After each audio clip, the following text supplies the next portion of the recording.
Wallahi na ji daɗin kuɗin nan. Gashi mun yi uzurrukan mu. Daga fara aiki kawai sai a baka kuɗin aiki. To ai inna haka ne idan ka haɗu da mutanen kirki. Ba kaman uwar gidan su Jummai ba. Su kuɗinsu ma na watan jiya ma ba a ma ba su ba. To, sai dai fa abin da na fuskanci ta da tana da girman kai. Ba mamaki, saboda Sama'ila ma ya ce a gidan masu kuɗi ce. Tun ga dole za ta yi jijji da kai. To, kuma menene ni ina ruwana tun da aiki ta ɗauko ni na je na mata aiki na dawowa ta. Ko da yake ma abin da ya ɗaga min hankali ta ce zan yi aikin nan har yamma in kuma dare ya yi zan iya kwana. Kin ga kuwa dole ne hankali na ya tashi na barki ke kaɗai kenan a gida? Kai ba zai yiwu ba. Ko ya kika gani? Gaskiya kan Allah dai ya kyauta inna. Amin.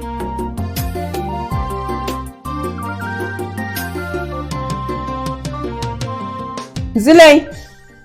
Zulai! Na'am.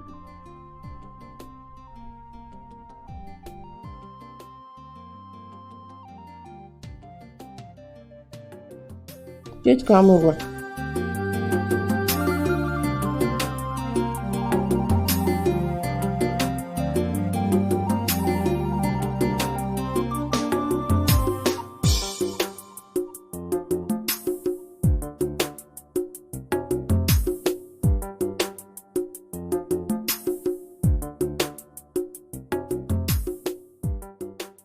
Amma me haka? Ke wata irin kazama ce? Yanzu fa kika gama aiki kika gama wanke ban daki kuma na sa ki kawo min ruwa kin damko da hannun da kika gama wanke ban daki da shi. Ki yi hakuri Hajiya dan Allah ki yi hakuri. Daga yau ka ki ƙara min irin haka sai kin wanke hannunki sannan ki samu tishu ki kamo kofin tukun ki kawo min dauka ki fita ki bani waje. To Hajiya. Na gode. Tashi.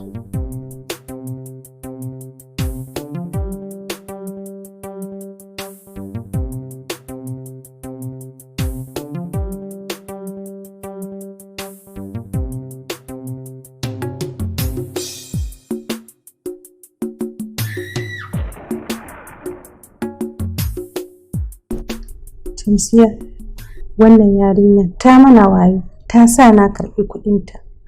Ba don mun kashe kuɗinta ba, wallahi da na daina aiki a gidanta. Sabida ba ta da mutunci fa. Kin ga yadda take ƙyaratan mutane? Abin da ma zai baki mamaki, kin ga yadda take wa mijinta? Mijinta ma kin ga yadda take masa? Baretana ni kuma baiwa, yar aiki. Saboda me inna? Wato, kwata-kwata ba ta kallon darajar ɗan adam.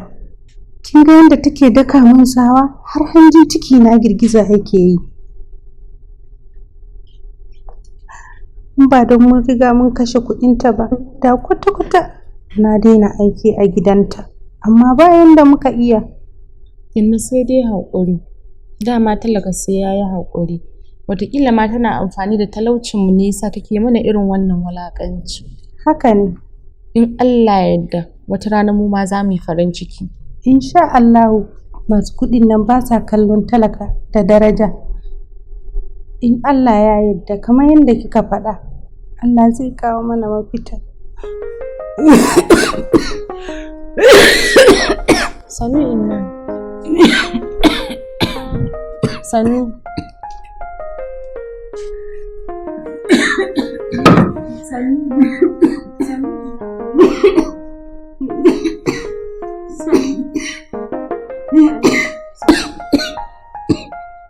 Sanu. Sanu.